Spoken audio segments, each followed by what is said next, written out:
পিরোজপুর সদর উপজেলার কদমতলা ইউনিয়নের ধুলিয়ারি এলাকায় দুর্বৃত্তদের দেওয়া আগুনে ইসলামী ছাত্র আন্দোলন বাংলাদেশ পিরোজপুর পৌরসভা শাখার সভাপতি মোহাম্মদ আরিফুল ইসলাম সরদারের বসতঘর সম্পূর্ণ পুড়ে ছাই হয়ে গেছে।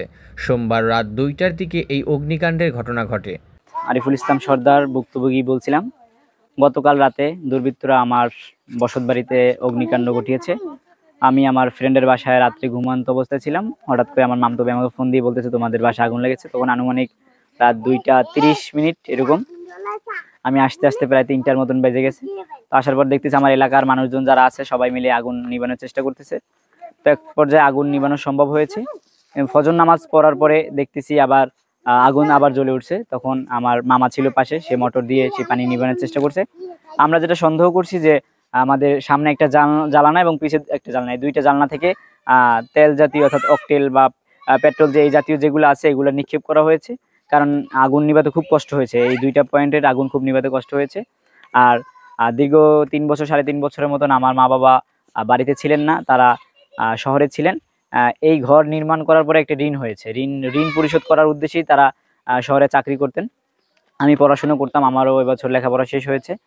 তো আজকে এই দিনে আজকেই আমার মা বাবা পিরোজপুরে আসবে, মানে এই বাড়িতেই আসার কথা ছিল যে আজকে আসবে এবং স্থায়ীভাবে এখানে বসবাস শুরু করবে। তো এই জন্য তারা চিন্তা ভাবনা করছে এবং টিকিট তারা কেটেও ফেলছে যে আজকে আসবে। ইতিমধ্যে রাত্রে তো এই ঘটনা অগ্নিকাণ্ড ঘটেছে। তো আমরা এমন একটা অবস্থার মধ্যে আছি যে ঋণ করে ঘর করছি, তো এখন আমরা সেই ঘরটাই আবার জ্বালিয়ে দেওয়া হয়েছে। তো এই ক্ষেত্রে আমরা মানে একটা কঠিন সমস্যার মধ্যে পড়েছি।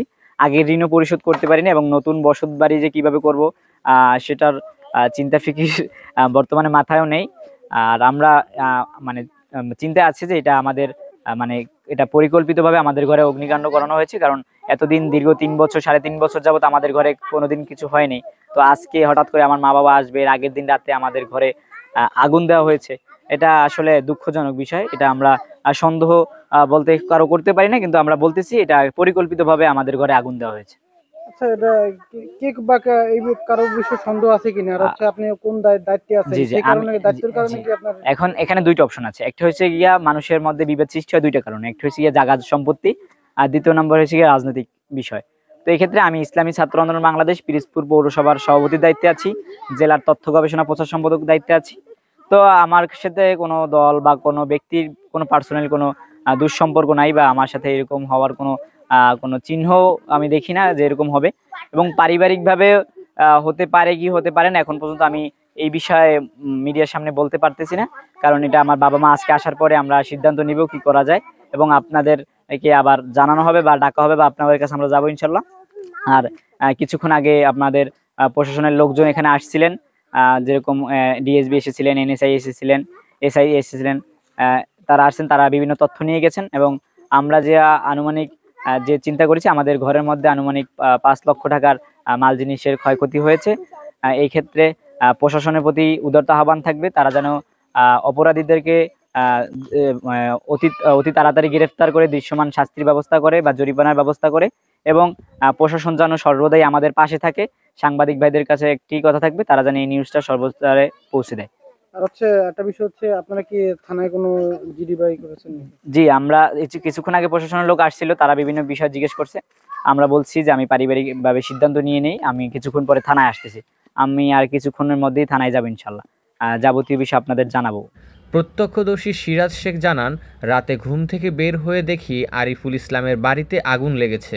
আমি চিৎকার দেই এবং লোকজন ডাকতে থাকি। এসে দেখি সব কিছু পুড়ে ছাই হয়ে গেছে।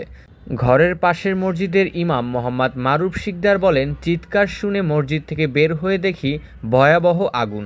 আমি মাইক দিয়ে ঘোষণা দেই, পরে এলাকাবাসী এসে আগুন নেভানোর চেষ্টা করলেও ঘরের ভেতরের সম্পূর্ণ মালামাল পুড়ে যায়। আমরা ঘুমছিলাম, আমরা ঘুম থাকা অবস্থায় শব্দ টের পাই, উঠছি, উঠিয়ে দরজা খুললেই দেখি যে আগুন ধাউধু করে জ্বলতে আছে। তখন আমরা বাইরে লোকজন চিরের দল জড়ো করছি, জড়ো করিয়া মসজিদে খবর দিয়ে মাইকে খবর দেওয়ার পর সমস্ত লোকজন আইয়া আগুন নিয়ন্ত্রণ আনছে।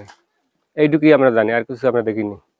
এখানে বাস করতে হলো আপনার এই যে আরিফের মানে ফ্যামিলি, ওরা দীর্ঘদিন পর্যন্ত বাসা ছিল না, না থাকার কারণে ওরা আসবে। আজকে শুনছি যে আজকে বাসা আসবে, তো রাত্রে আর কি হয়তো 1:30টা কি 2টার দিকে আর কি হয়তো আগুন সংযোগ হয়েছে।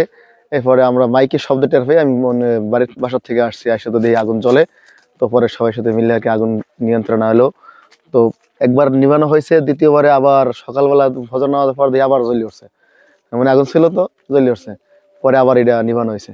মোহাম্মদ আরিফুল ইসলাম জানান তিনি পিরোজপুরে থাকেন এবং তার পরিবার চট্টগ্রামে অবস্থান করেন। খবর পেয়ে ঘটনাস্থলে দেখেন ঘরের সব আসবাবপত্র ও মালামাল পুড়ে ছাই।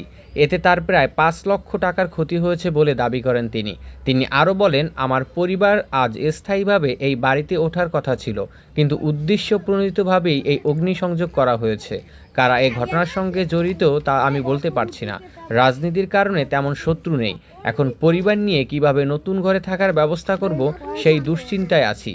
যারা এই ঘটনার সঙ্গে জড়িত তাদের দ্রুত আইনের আওতায় আনার দাবি জানাই। সদর থানার উপপরিদর্শক মোল্লা রমিজ জাহান জুম্মা জানান, আমি ঘটনাস্থল পরিদর্শন করে এলাকাবাসীর সঙ্গে কথা বলা হয়েছে। কেউ অগ্নিসংযোগকারীকে দেখেননি, তদন্ত চলছে, বিস্তারিত পরে জানানো হবে। ঘটনাস্থল পরিদর্শন করা হয়েছে, দেখেছি, স্থানীয় লোকজনের জিজ্ঞাসাবাদ করা হয়েছে। প্রাথমিকভাবে কেউ দেখেনি, একদম ঘর সম্পূর্ণ পুড়ে গেছে। তদন্ত চলছে, তদন্তের পরবর্তীতে বিস্তারিত জানাবো।